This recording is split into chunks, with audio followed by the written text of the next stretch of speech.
13 वर्षों से आपकी सेवा में कार्यरत नागफनी टूर्स एंड ट्रेवल्स आपके लिए लेकर आया है। इस दिवाली, नवंबर और दिसंबर की छुट्टियों में श्री समेत शिखर जी पंचतीर्थ यात्रा का सुनहरा अवसर अब बुकिंग पर पाएं। अतिरिक्त छूट हमारे साथ करें। एक दिव्य और सुविधाजनक यात्रा जहां मिलेगा आपको शुद्ध जैन भोजन। तो देर किस बात की, आज ही संपर्क करें महावीर जी एवं भूपेंद्र जी जैन से। तेरी हिम्मत देखो, क्या बोल रहा महाराज, तुम भी पी के देखो, औकात तो देखो। लोग मेरे से कहते महाराज जी आप कुछ ज्यादा बोल जाते हो, भाषा समिति से बाहर बोल जाते हो। अरे उसकी हिम्मत तो देखो, वो मेरे से क्या बोल रहा है, देखो तो सही। सब मुझे देखते हो महाराज जी आप बहुत कठोर बोलते हो, बहुत तीखा बोलते हो। अरे लोग मेरे लिए क्या क्या बोल रहा है, थोड़ा इस पर भी विचार करो।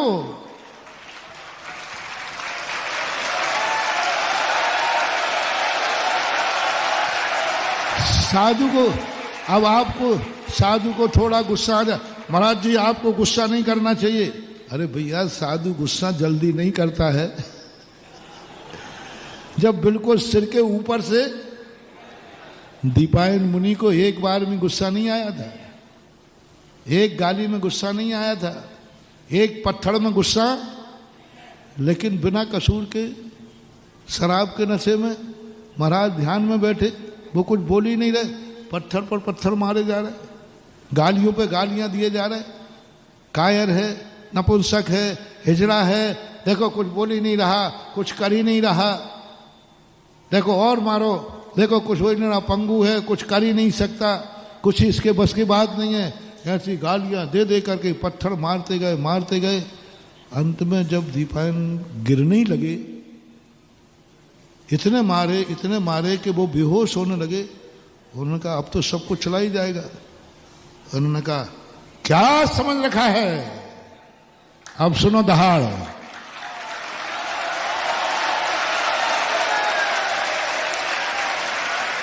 इतने सुनते रहे बेचारे, वो इतने सुनते रहे। दीपायन का जब मैंने कहानी पढ़ी, इतना सहन किया, इतना सहन किया। जब बिल्कुल गिरने की स्थिति आ गई, तब कहा साधु कायर नहीं है, साधु समता स्वभावी है।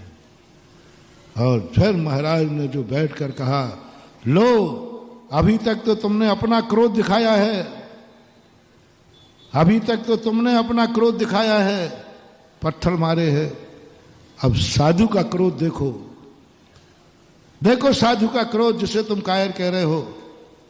और ऐसा साधु ने अपनी दिखाई, बाएं कंधे से पुतला निकला, 12 योजन को भस्म कर दिया। कोई नहीं बच सकता।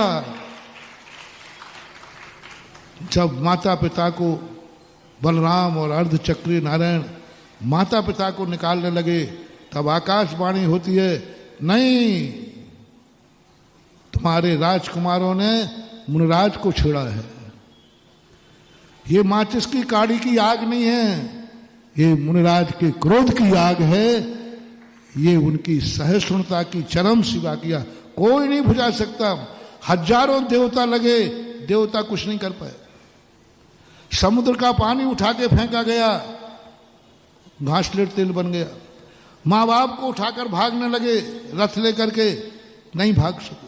क्या वर्णन आया है। और आकाशवाणी होती है, बलभद्र तुम दो के अलावा कोई भी बचोगे नहीं, क्योंकि ये क्रोध की अग्नि, किसका क्रोध है? तो सबको ये तो दिखता है मुनिराज को इतना क्रोध नहीं करना चाहिए। अरे ये तो देखो कि मुनिराज को क्रोध आया क्यों, इतनी जल्दी आ गया।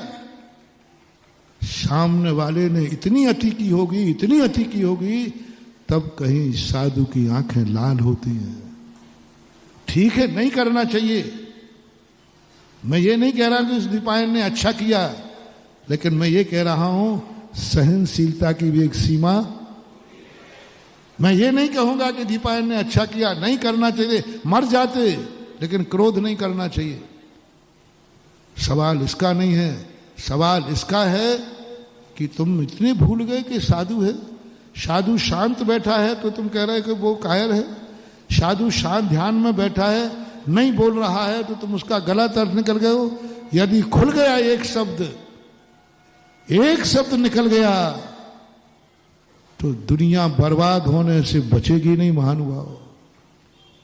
नहीं निकलना चाहिए। मैं भी इसी पक्ष में हूं। साधु मरे तो मर जाए, एक शब्द नहीं निकलना चाहिए, नहीं निकालना चाहिए। साधु मरे तो मर जाए, क्रोध नहीं करना चाहिए, पक्का ये समर्थक हूं मैं। लेकिन क्या पता कभी कुचित कदाचित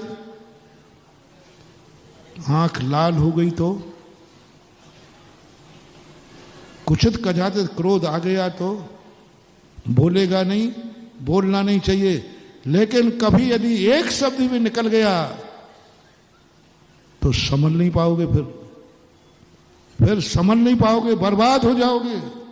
इसलिए साधु को छेड़ते समय सावधान रहना, उसके मौन का फायदा मत उठाना, उसकी समता की फायदा मत उठाना, उसकी सहिष्णुता की परीक्षा मत लेना, बहुत खतरनाक। साधु कभी कठोर शब्द भी बोल देता है, कभी कठोर शब्द बोल देता है, निंदनीय शब्द बोल देता है, छोटा शब्द बोल देता है, क्रोधात्मक शब्द बोल देता है। महानुभाव वो सब ऊपर से बोलता है, जैसे मां बोलती है बेटे से। बाप कहीं नहीं बोलता है। तुम्हारा बाप भी तो कई बार गुस्से में बोल देता है, उल्लू का पट्टा है? अरे बहुत बहुत शब्द बोलते हैं। आप लोग मुझे हेल्प करो ना। सुअर अभक्ष खाता है, सुअर का बच्चा है, कुत्ते कुछ भी बोल देते हैं। बाप कितना बोल देता है, लेकिन वो सब ऊपर से बोलता है, अंदर से तो यही कहता है मेरा राजा बेटा है। लेकिन ये शब्द तुम्हारे बाप से, मुख से तुम लोगों ने कई लोगों ने सुने हैं कि नहीं? बाप के मुख से। लेकिन उनका अंदर का मत मानना। इसी प्रकार गुरु साधु कभी मुख से बोल देता है कठोर बस, लेकिन वो अंदर से नहीं है, ऊपर से है। मैं तो मात उसको सुधारने के लिए कर रहा था, वो सुधर गया। मैंने कहा बेटा आज तुमने शराब की सही बोल गए हो, मायाचारी आपने नहीं की,